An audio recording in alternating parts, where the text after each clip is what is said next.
Então, vamos lá.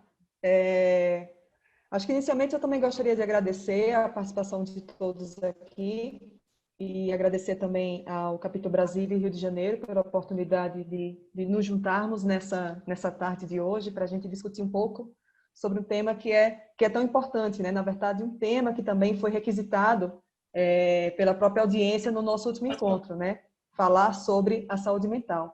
Então, é um prazer estar aqui com o Ivan e a gente agora vai começar o nosso bate-papo. Obrigado, Isabelle. Obrigado, Eduardo, pelo convite também. Obrigado a todos por estarem aqui hoje. Isabelle, um prazer. Prazer. Deixa eu só... a gente combinou de não compartilhar a tela, não foi isso? Sim, é um E bate-papo, aí, né, Isabelle? Uhum. um bate-papo, né? Tá. É porque o meu PowerPoint aqui estava funcionando, eu tinha uma cola, né? A minha cola sumiu. Mas tudo bem, vamos lá. Ivan, eu acho que uma questão importante, talvez, para a gente começar a conversar, tem a ver com a própria demanda da audiência, como a gente falou no nosso último encontro, né? No nosso último encontro, temas como mobilidade, como tecnologia, saúde mental, diversos temas que são de interesse daqueles que acompanham os estudos relacionados ao envelhecimento ou ao desenvolvimento do idoso foram colocados. E as pessoas falaram, queremos falar sobre saúde mental. Eu acho que a gente consegue também refletir um pouco, não sei se tem uma relação com o próprio mês de setembro, não sei se tem uma aproximação com a própria data, né, do dia da conscientização do Alzheimer, não sei se foram os astros que colaboraram para esse grande encontro, mas o importante é pensar que em setembro a gente está aqui falando sobre saúde mental, e talvez um tema que é muito importante para mim e para você, né? Sim, com certeza. Então, acho que a gente pode falar um pouquinho primeiro das principais dúvidas, né, que eu acho que surgem na prática, né? Eu acho que da área de saúde mental, as principais questões que eu vejo no dia a dia são ligadas à prevenção, né, a diagnóstico precoce e a manejo aí de toda a situação de adoecimento junto dos cuidadores, né, cuidadores e pacientes. Então, acho que a gente podia começar falando, de repente, sobre a prevenção, né? Excelente. Como é que a gente previne os transtornos mentais na terceira idade, como é que a gente mantém uma saúde mental adequada, né? A gente sabe que os principais problemas de saúde mental no idoso são a depressão e os transtornos cognitivos, né? E os dois estão muito relacionados a hábitos de vida ao longo da vida e ao momento que o idoso também aí tem, né, nesse envelhecimento, de rede de apoio, né, de forma de envelhecimento, são mais ativos, mais inseridos na comunidade, com atividades sociais, né, com uma rede de apoio, com mais saúde física também, e isso reflete com certeza na saúde mental, né? Não sei qual a sua experiência também nisso, mas qual a sua percepção, mas é muito comum isso, né? A gente vê os idosos adoecerem mais quando sua rede de apoio vai se estreitando, quando perde um cônjuge, ou ficam mais longe da família, mais isolados, ou tem algum problema de saúde, né? Que são oportunidades que a gente pode tentar intervir antes deles adoecerem. Então, de certa maneira, o que a gente trata aqui é sobre a importância de atenção a aspectos tanto psicológicos, né? Entendendo esses aspectos psicológicos mais amplos, de uma maneira mais ampla, pensando na própria rede social, na intergeracionalidade, no acesso, no ambiente, e assim como em aspectos cognitivos, né? Quando você fala Sim. de prevenção também, talvez você esteja falando tanto para os profissionais, aqueles profissionais que podem estar acompanhando essa nossa fala, como aquele familiar, como aquele que acompanha, de certa maneira, esse idoso, e pensar como psicológica e cognitivamente, talvez seja essa uma pergunta, né? A gente consegue acessar ou acompanhar ao desenvolvimento dessa saúde mental, digamos assim, né? Sim. Eu acho que um ponto-chave nisso é a gente manter o idoso ativo e ver como é que está a inserção do idoso no dia a dia, né, de funcionalidade. Porque tanto o idoso está ativo e está participativo, isso previne os transtornos mentais, como o idoso que está apresentando algum transtorno mental, ele geralmente vai começar a se afastar das suas atividades ou ter algum prejuízo delas, né? Então, acho que de uma maneira geral, tanto para os profissionais como para os familiares envolvidos, acho que estar atento a essa funcionalidade, estimular que o idoso preserve essa funcionalidade, né? e procurar também ajuda e atenção quando o idoso está com algum tipo de dificuldade para executá-las, algum tipo de declínio. Eu acho uma questão importante também, Ivan, quando você fala nesse aspecto do idoso e da atenção, às vezes me chega, ou às vezes eu tenho algumas dúvidas, chegam no sentido de, por vezes, montar programas já fechados, ou entender o que é de necessidades de cada idoso, né? Entender dentro desse processo a heterogeneidade, a especificidade, o que pode ser motivo, o que pode ser, inclusive, estimulação para um idoso, ele pode não necessariamente estar inserido dentro do contexto para outro idoso. E a gente fala no sentido, talvez, não sei se é essa observação que você tem no teu cotidiano, às vezes no consultório, mas, por exemplo, a minha mãe, ela faz determinado tipo de atividade no centro de convivência, isso é muito bacana, isso já não interessa ao meu pai. Talvez as atividades que sejam relacionadas lá, elas de fato não chamem a atenção, não sejam motivo para aquele idoso. Entender o que desperta, que seja na música, que seja... O importante é inserir atividades que possam favorecer desenvolvimento de atividades básicas, de atividades mais instrumentais, de atividades mais avançadas, né, que favoreçam o próprio desenvolvimento desse idoso, né, respeitando às vezes a limitação e o motivo do idoso, né, o desejo do idoso, se assim a gente pudesse falar, né? Sim, esse ponto também é muito importante. Você tocou do gosto do idoso, né? Das preferências do idoso, porque tanto para atividade física ou para atividades cognitivas, de lazer, etc., a gente tem que tentar entender a história daquele indivíduo, o que se adequa a ele, quais são as dificuldades, as barreiras para ele, para poder ter as atividades mais apropriadas, né? Tanto físicas quanto mentais, que a gente sabe também que a atividade física é importante para a saúde mental, né? Então, esse é um aspecto que a gente tem que ter em mente. Quando a gente fala de saúde mental, muitas vezes a gente pensa só no aspecto cognitivo ou no aspecto, né, intelectual. Mas a atividade física também ela é importante para você manter uma boa saúde mental, para ajudar a prevenir depressão, declínio cognitivo, para ajudar a melhorar a autoestima, melhora a socialização. Qualidade de vida, Então, bem-estar. qualidade de vida, exatamente. Mas não adianta a gente falar para o idoso fazer hidroginástica que ele tem medo de água, né? Ou falar para fazer uma caminhada, enfim, se ele tem uma artrose grave. Então, a gente tem que sim tentar ver aí qual é a preferência do idoso, a possibilidade, e montar, construir isso com o idoso, né? Eu acho interessante também quando você traz, você trouxe um pouco também as situações que podem acometer o idoso nessa fase, né? E que elas podem ser as mais diversas possíveis, né? O idoso ele pode estar inserido nos mais diversos ambientes possíveis, né? Então, por exemplo, tratar de idoso dentro de um grande rótulo ou dentro de uma grande bolsa é desconsiderar o desenvolvimento desse idoso, é desconsiderar o que é de interesse desse idoso. É desconsiderar, inclusive, que alguns idosos podem passar por algumas situações e emocionalmente ou psicologicamente responder de maneira diferente, né? Que seja com a aproximação da aposentadoria, que seja com a recém-aposentadoria, que seja com a perda de algum familiar, como você trouxe aqui também, né? Uhum. Sim. Sim, tem esses gatilhos, né, que ambientais e da história do indivíduo que vão deflagrar aí algum transtorno cognitivo ou transtorno de humor. E tem esses sinais que a gente tem que ficar atento, né? Eu acho que isso é um tema importante também para quem está do lado do idoso, lidando com o idoso. Até acho que a gente pode comentar aí o Wagner, que trabalha com economia, né, com o lado da saúde financeira. Quando o idoso começa a perder o controle financeiro, muitas vezes é o início de um processo demencial, né? E que a gente só vai se dar conta depois que ele já está completamente comprometido. Mas é importante a gente tentar perceber isso e talvez até criar mecanismos para proteger esse idoso, né? O idoso errou a senha 3 vezes, bloqueou o cartão, talvez seja um alerta para avisar a família que ele precisa de uma avaliação cognitiva, ou que ele precisa de uma atenção para ver se está tudo bem com ele, né? Não, acho que também a gente tem que discutir isso, as armadilhas do sistema financeiro, às vezes que os idosos acabam caindo de empréstimos que são oferecidos de uma forma compulsiva, ele acaba, né, se enrolando e adquirindo empréstimo, ou dos golpes também, que estão muito na moda. Ou seja, eu acho que esse lado do controle financeiro é muito importante ser atento, porque a família muitas vezes confia no idoso, claro, respeita a autonomia, mas é importante estar também checando como é que está essa saúde financeira para não se surpreender com um problema maior lá para frente, né? E que o próprio idoso vai ser prejudicado. Então, acho que esse olhar sobre a saúde financeira é importante, até como um rastreio aí de um transtorno cognitivo inicial.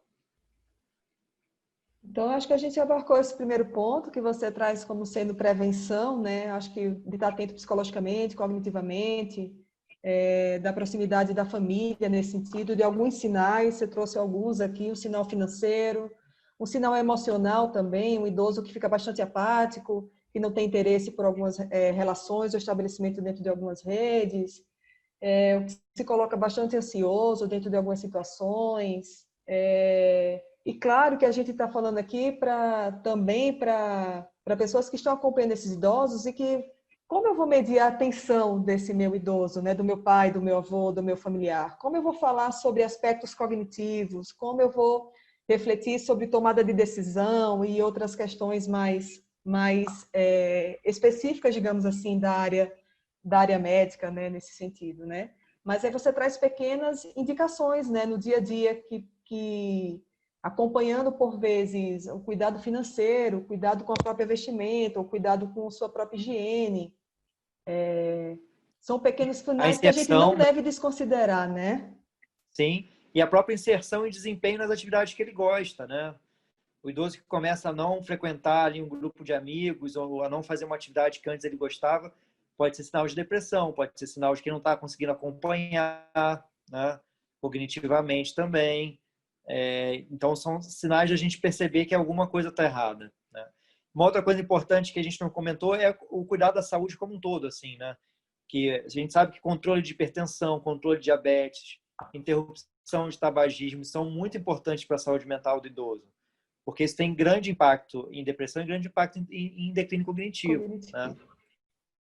A gente estima que mais ou menos 1 a cada 3 casos de demência a gente pode prevenir com essas medidas de saúde, estímulo cognitivo e preservação também dos sentidos, principalmente a audição, que é um outro ponto muito comum e muitas vezes negligenciado, né? O idoso vai se acostumando com o déficit auditivo, a família também desiste ali da adaptação de aparelho auditivo, mas que é importante para manter uma estimulação ativa do cérebro, né? E uma socialização adequada. Uma informação correta entrando para esse idoso conseguir processar de uma maneira melhor também, para o próprio entendimento, Sim, né? sim. Acho que entrou uma pergunta no chat. Não, acho que a Henriette está falando para... importante a gente ressaltar esses sinais, né? Talvez para a audiência seja importante quais são os sinais que familiares e amigos possam detectar precocemente, né? Eu acho que também, Sim. eu acho que o Ivane vai trazendo essas informações, eu acho importante a gente acompanhar, mas ao mesmo tempo não colocar essa responsabilidade de diagnóstico ou até ter cuidado com o diagnóstico precoce, ou às vezes o diagnóstico generalizado, que às vezes o próprio familiar ele traz, né? A importância de você ter o seu médico de confiança, a importância de você verificar com o seu geriatra, de preferência, tendo essa verificação, tendo essa verificação, porque por vezes me parece que é muito tênue o limiar dentro de um padrão de normalidade ou de não normalidade, né? E é esse limiar e essa dúvida que chega ao familiar que faz com que por vezes ele não procure ajuda, né? E por vezes preconceitos como coisas do tipo, mas todo idoso é um pouco quieto, mas todo idoso ele é um pouco depressivo, mas todo idoso ele tem um déficit atencional, mas começar a ter problema financeiro faz parte dentro de um processo. Então, a gente tem que ter cuidado com os próprios preconceitos que estão inseridos dentro do desenvolvimento do idoso. Sobre esse envelhecimento que a gente traz, sobre essa atenção, inclusive você traz hoje essa fala, ela está muito inserida dentro da promoção de saúde, de como o idoso estar bem, de como ele cuidar, e não dentro de um sentido de fomentar uma fala preconceituosa ou de normatizar ou de normalizar determinados comportamentos como sendo próprios de envelhecimento. Sim, mas eu acho que algumas questões aí importantes que você falou, porque é muito comum essa linha ser cruzada pelo familiar entre preocupação e um certo bullying, né, com o idoso sem querer, assim. Porque o familiar muitas vezes percebe que o idoso está declinando e ao invés de procurar necessariamente ajuda ou em paralelo que procura ajuda, ele começa a criticar o idoso, a chamar atenção quando ele esquece, né, a rir do idoso, Ah, mas eu já falei isso para você, você não lembra? Né? E, às vezes, nas melhores intenções, né? Corrige o idoso para tentar fazer ele recordar da informação correta, mas são comportamentos que acabam deixando o idoso mais aflito, né? Então, acho que por isso que é importante, sim, os sinais precoces e procurar um atendimento e orientação para o familiar saber lidar com a situação. Então, o idoso que começa, eu falei da questão do declínio financeiro, né, de não conseguir manejar as finanças, o idoso começa a errar os remédios. Então, uma situação muito comum, recentemente mesmo, o paciente começa a ter pico de pressão e você não entende por que a pressão começou a descontrolar de uma hora para outra. Na verdade, está descontrolando de uma hora para outra porque ele parou de tomar a medicação adequadamente, porque ele está errando os remédios. Uhum. Né? Ou o idoso que começa a ter dificuldade de se localizar na rua, mesmo sem se perder, mas o idoso que começa a precisar perguntar para as pessoas, ou começa a ter medo de ir para lugares distantes sozinho, fica inseguro, né? É muito comum isso, o idoso está declinando cognitivamente, ele vai ficando mais inseguro. Ele muitas vezes busca o apoio do familiar. Até mesmo na entrevista, na consulta, quando a gente pergunta alguma informação, ele fica inseguro, olha para o filho, olha para a filha e pede ali um Um amparo, auxílio né? na resposta, né? Um auxílio na resposta, exatamente. Ou mudanças bruscas de comportamento.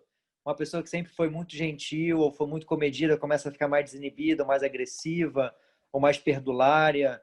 Isso também é um sinal de alteração cognitiva, né? O idoso que começa a ter dificuldade de fazer tarefas que antes para ele eram fáceis, por exemplo, a idosa ou o idoso que cozinha e começa a queimar a comida ou começa a errar o tempero, e as pessoas percebem que a comida não está mais igual. Isso tudo são sinais de que é importante fazer uma avaliação. E a própria queixa do indivíduo, né? Às vezes o próprio indivíduo se queixa de esquecimento. Se aquela queixa é algo que está afligindo a pessoa, né? Ou que está chamando a atenção das outras pessoas, ela precisa ser investigada, ela precisa fazer um teste cognitivo, precisa ver, porque a gente tem causas reversíveis de demência, a gente sabe que tem medicações também, mesmo em demências degenerativas, que podem ajudar a O melhorar efeito esse do sintoma. declínio, retardar o efeito. Exatamente, retardar o declínio. E o mais importante, acho que de tudo isso, é uma boa orientação, né? Porque mais do que só remédios, etc., eu acho que essa orientação familiar faz toda a diferença. Então é importante sim procurar o tratamento precoce, o aconselhamento precoce, para a família saber lidar. Até ontem a gente estava num evento do SBGG Convida, né? Em que falava sobre literatura infantil para crianças sobre demência, para falar por que os avós estão ficando diferentes, por que o avô está ficando esquecido. E é muito legal esse tipo de conscientização, né? Não só dos adultos, mas das crianças também, para você saber lidar com isso e acolher o idoso, dar carinho para o idoso. Eu acho que todo mundo sai mais feliz, né? No final das contas. No final, a gente está reforçando mais uma vez a rede social, né? Se a gente fala que o contato social desse idoso é importante, o que a gente está falando é que nesse momento familiares e profissionais eles podem auxiliar o idoso, né? Então, o familiar por vezes é aquele que está mais próximo, que pode perceber esses pequenos sinais que foram trazidos por você e que pode ser encaminhado logo a um profissional, né? No sentido de buscar ajuda, porque a gente sabe que quão antes essa intervenção puder ser realizada, mais benefícios a gente pode trazer para esse idoso nesse momento, né? Uhum. Talvez uma coisa importante, né, pensando na reflexão que a gente já tinha trazido aqui e que talvez a gente pudesse refletir aqui também nesse próprio momento de pandemia, impactos na saúde mental, impactos psicológicos e cognitivos. Esse tinha sido um tema que a gente tinha discutido no nosso primeiro encontro, né? Uhum. Do que isso pode, de certa maneira, atingir os idosos e como nós podemos também favorecer ou melhorar, aprimorar, né, o desenvolvimento deles, né? Sim, sim. A gente vê muitos idosos que estão isolados na quarentena, claro, por conta de, né, precaução, de saúde, etc., Aham. declinando cognitivamente. Mesmo os idosos que eram cognitivamente saudáveis, eles começam a deprimir, começam a se sentir isolados, ou começam a perder aquela rotina do dia a dia, aquele estímulo cognitivo, e isso é um gatilho, né? Então, durante a pandemia, agora, principalmente, que alguns lugares começam a flexibilizar, é importante a gente ter essa sensibilidade de pesar muito esse risco-benefício do isolamento, né? Inserir o idoso no meio digital, que tem sido aí uma forma Uma boa de alternativa, né? tanto de atividade física, tem muitos programas de atividade física orientados à distância, como inserção social. Lá no IPUB tem grupo de cuidadores que estão funcionando plenamente online e que os idosos também participam, né? E também grupo de exercício físico.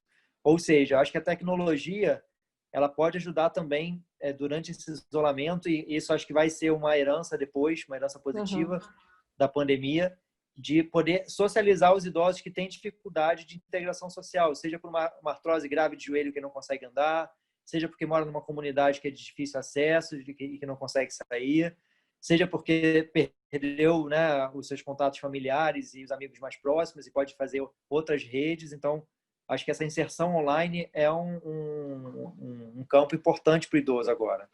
Eu acho que você trouxe um ponto que, inclusive, ele é muito caro, né? Ele é muito importante para o aging, que a gente fala do acesso à tecnologia, né?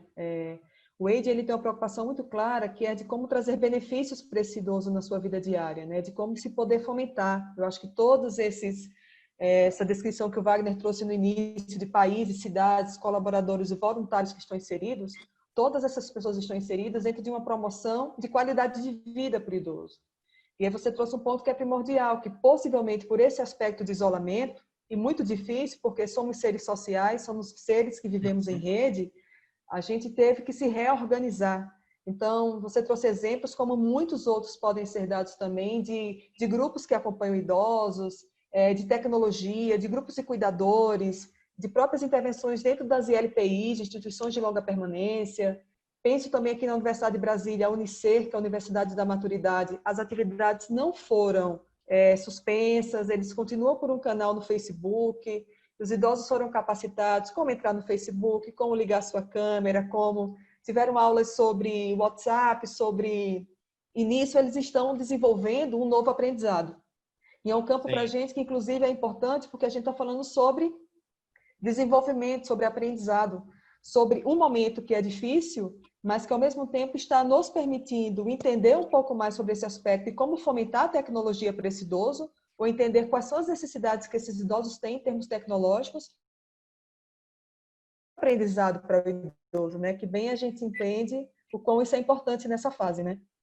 Sim, eu acho que a pandemia ela mostrou o quanto o idoso ele tem uma capacidade de aprendizado, né, de adaptação. A gente tem em mente que muitas vezes os idosos são cristalizados, têm dificuldade, né, de resiliência aí para algumas situações, mas a pandemia mostrou como eles se adaptaram à tecnologia, né, e como pode ser positiva. A Henriette colocou sobre intergeracionalidade e a tecnologia também favorece isso, porque muitas vezes tem filhos e netos que estão distantes, mas a tecnologia, o meio digital traz para perto. E um outro ponto que o Wagner tocou sobre reserva, né? O conceito de reserva. E que é importante, acho que a gente, no ponto de vista financeiro, é fácil a gente pensar. Quem foi economizando ao longo da vida, mas tem uma vai ter reserva mais para financeira. gastar. Só que essa reserva também, ela diz respeito à reserva mental, física. Então, o idoso que fez uma boa relação social ao longo da vida, que fez atividade física ao longo da vida, que cuidou da sua saúde, que construiu aí sua fé ou sua mentalidade positiva, ele vai trazer isso para o envelhecimento e vai ajudar ele a prevenir as doenças. E em adoecendo, ele vai perdendo isso, mas de uma forma muito mais devagar, né? É igual o idoso que está gastando mais, mas ele tem uma reserva boa, então ele vai estar numa situação melhor. Eu acho que o importante disso que você traz é que me parece que na economia essas informações elas já eram claras, né? Então, o quanto você deve guardar, o quanto você deve se proteger, o quanto de reserva você deve ter no final da sua vida para que você tenha um determinado valor. Eu acho que o valor Sim. que você vai precisar para usar em uma fase de vida que possivelmente você vai precisar gastar mais, né? Mas eu acho que o que você traz também é de reserva cognitiva, de reserva, né? Então, você está falando, pessoal, e a gente não está falando também simplesmente, é uma coisa importante que eu acho a gente destacar, a gente às vezes se preocupa com o idoso e acha que tudo isso só acontece quando a gente faz 60 anos. E eu sempre brinco, às vezes, em sala de aula, que a menina que um dia habitou esse corpo, ela ainda está aqui. E a jovem senhora, ela já começa a se preparar, não é verdade? Então, essa jovem senhora, dependendo do que hoje eu faço em termos de cuidado ou de abuso relacionado a álcool, a sono, a estresse, a nossa vida cotidiana, isso já nos fala, hoje a gente tem essa possibilidade. Os estudos eles já são muito claros no sentido de apontar possíveis caminhos ou bons caminhos. A gente está trazendo aqui um ponto que é importante, que é a heterogeneidade, é não generalizar, mas, ao mesmo tempo, entender, sim, que existe um caminho mais promissor se a gente buscar ter um maior cuidado com a nossa vida psicológica e cognitiva. Eu acho que é isso. Eu não sei se você tem mais alguma Isabelle. coisa, Ivan. Não, acho que perfeito. Acho que é de pequeno que se faz o grande, né? E de jovem que se faz o velho. Então, acho que a gente tem que construir nosso envelhecimento saudável, ativo, com boa saúde mental, desde o início, né? Abordar isso nos mais jovens também, para não deixar pensar nisso só no final. Da mesma forma da vida financeira, da saúde financeira. Você não vai querer poupar só no final, você vai querer pensar nisso antecipadamente.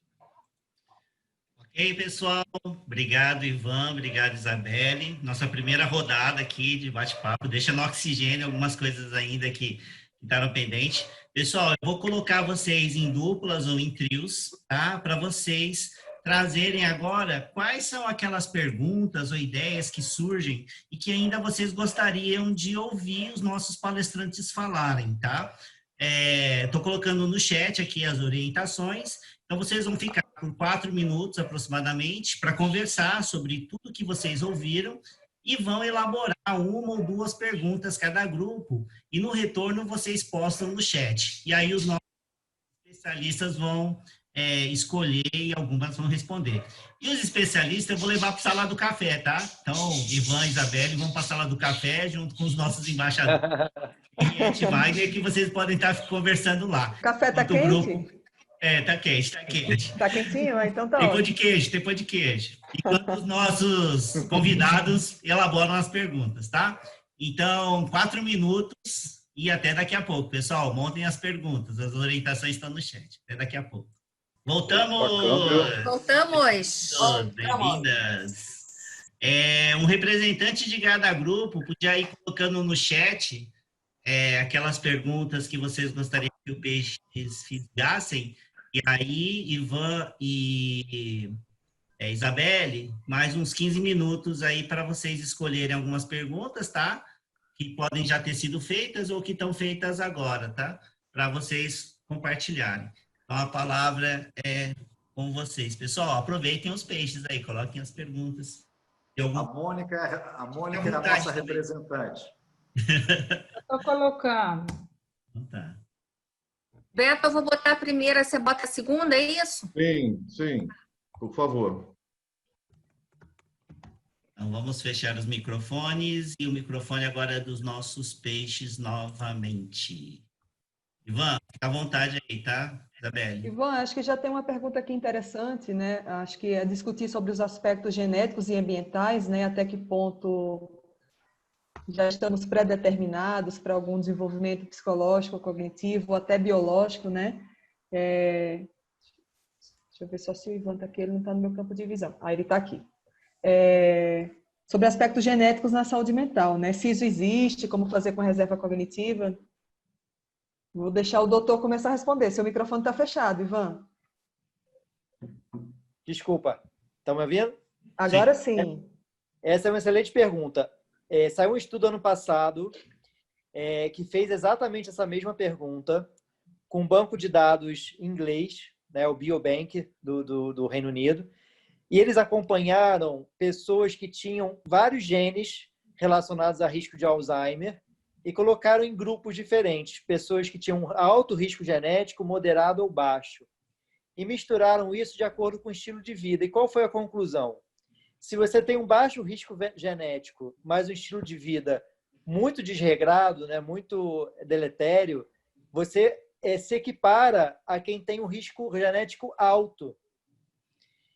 E, ao mesmo tempo, se você tem um risco genético alto, mas você tem um estilo de vida saudável, você se equipara com quem tem um risco genético baixo. Ou seja, contribui sim o risco genético, mas não é um gene só, são vários genes que influenciam, mas o seu estilo de vida, ele modera, ele modula esse seu risco genético. Então, o risco genético a gente não tem como mudar, né? E acho que nem adianta a gente ficar se confrontando com ele. Acho que o que a gente leva de mensagem para isso é a gente tem que fazer o melhor com o que a gente tem, mas a gente focar em prevenção e estilo de vida faz todo sentido, né? E se o seu pai e sua mãe teve, que é uma pergunta comum de consultório, teve demência, não quer dizer que você vai ter. Primeiro que são vários genes que influenciam. Você pode não ter herdado essa carga genética toda, e ao longo da vida você pode construir escolhas, né? Fazer escolhas que vão te dar aí uma capacidade de envelhecer com mais saúde mental. Eu acho que com essa pergunta a gente já segue para a segunda pergunta, que é como fazer uma reserva cognitiva, né? Então, a reserva cognitiva nada mais seria do que de todos esses cuidados ambientais, como o Ivan trouxe, os aspectos genéticos, eles não podem ser modificados, mas você pode modificar as suas atitudes, as suas atividades, o ambiente em que você está inserido. Então, uma boa condição física, uma boa nutrição, aspectos nutricionais, qualidade de sono. Existem estudos que falam até sobre tipos de dietas que podem favorecer mais especificamente um cuidado com esse processo.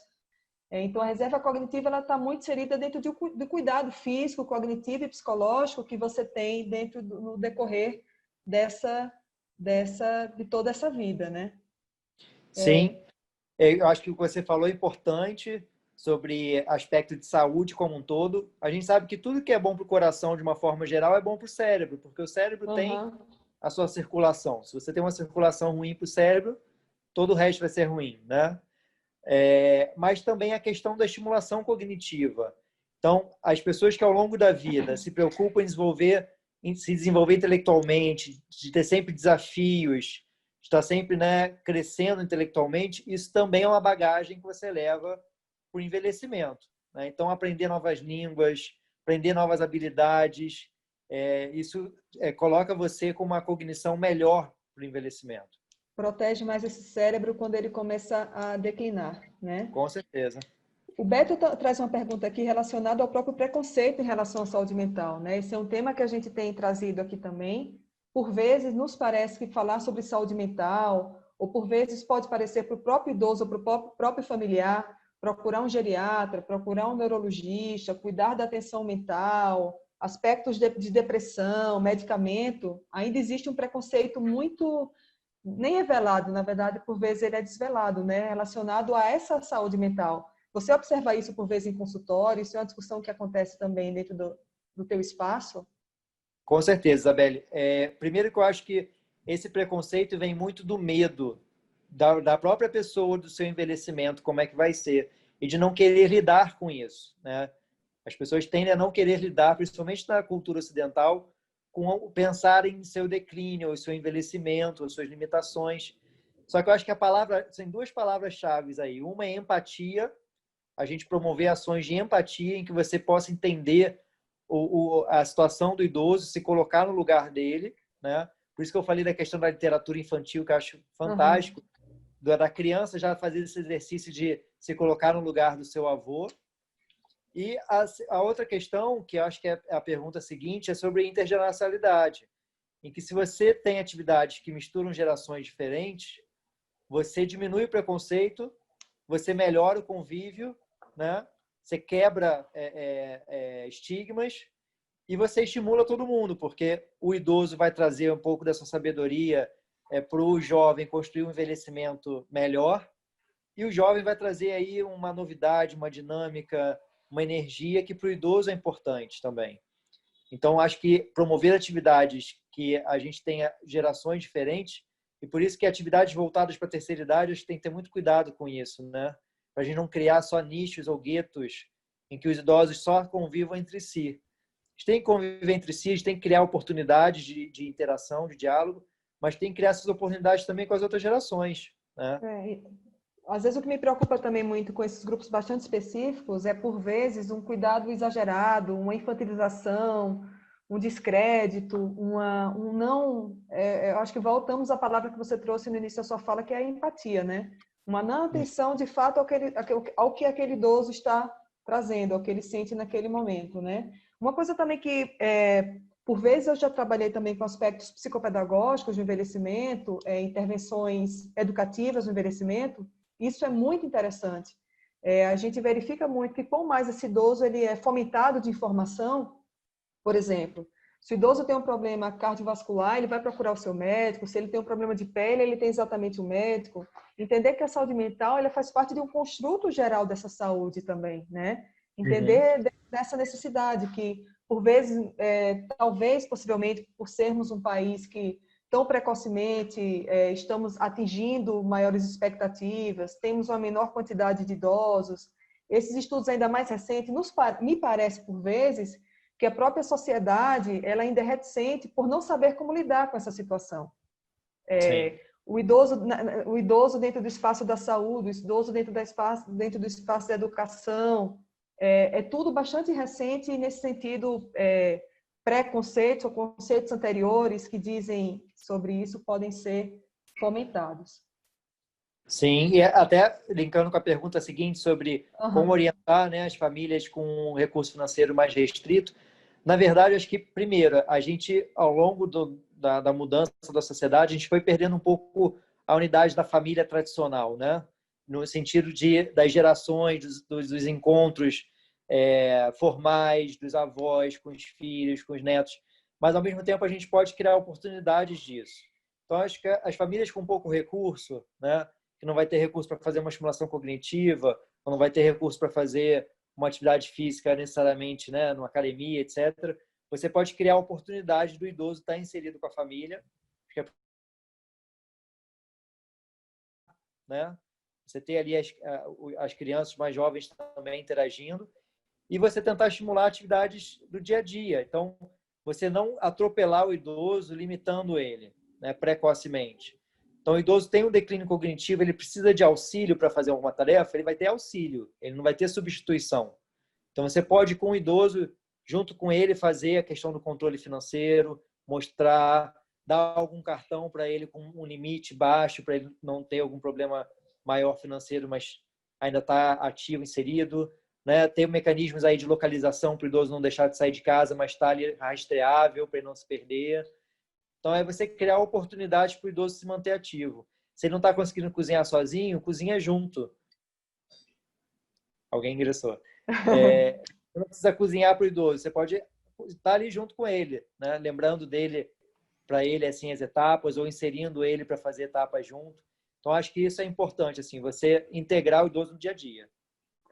Eu acho que a gente também passou pela pergunta da Betty, que eu acho que ela tem uma sequência lógica dentro dessa nossa fala aqui, que a Betty traz sobre o próprio mundo corporativo, né? As mudanças das organizações dentro desses aspectos socioculturais, né?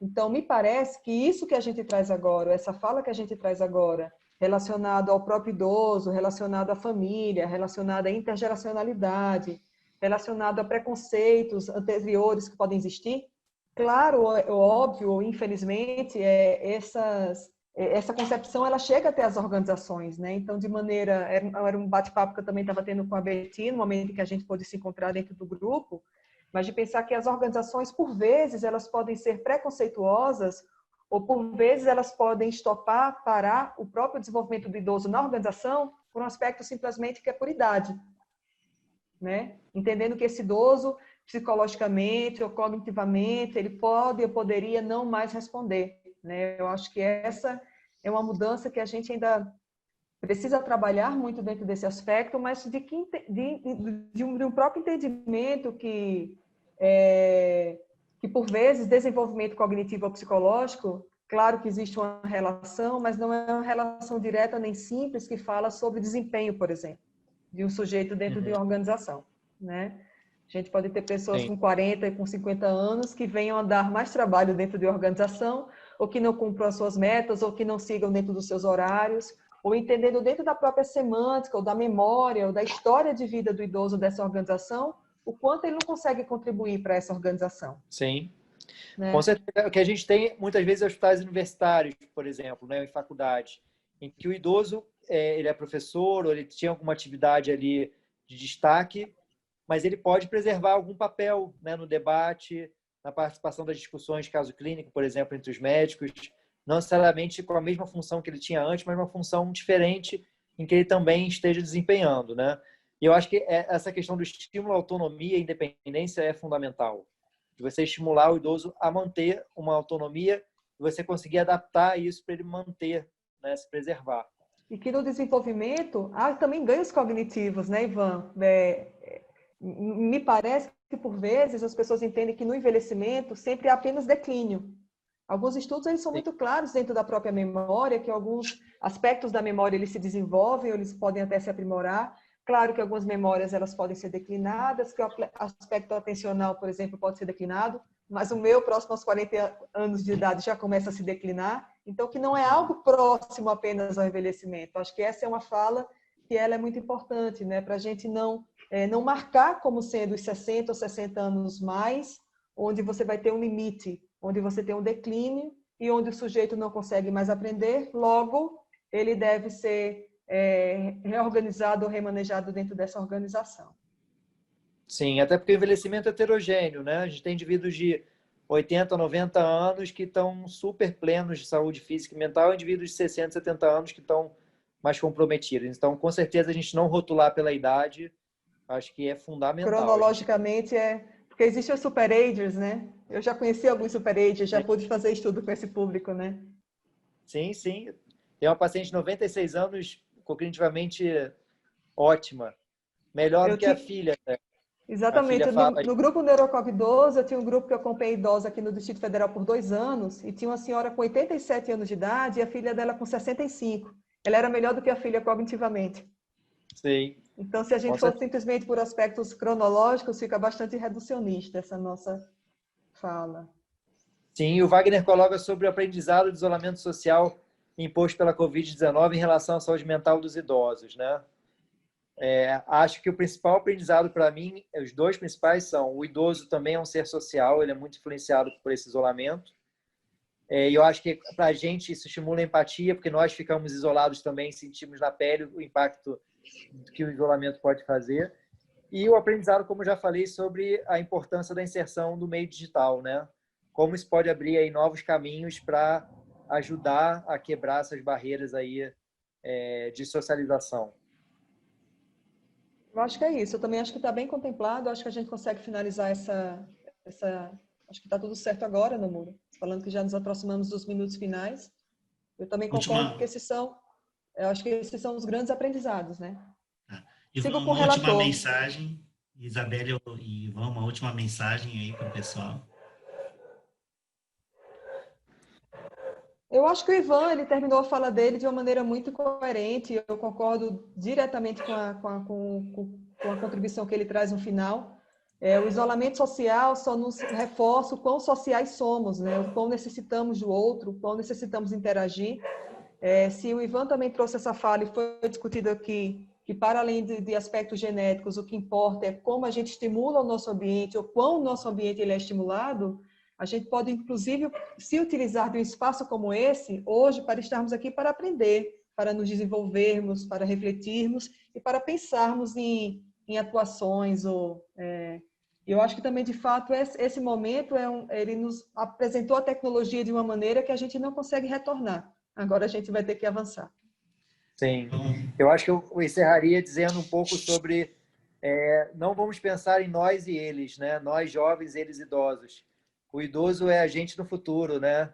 E a gente é o idoso do passado. Então, assim, temos que começar a pensar em envelhecer bem desde agora e não podemos segregar os idosos porque eles são como a gente, né? É bem legal, né, Ivan?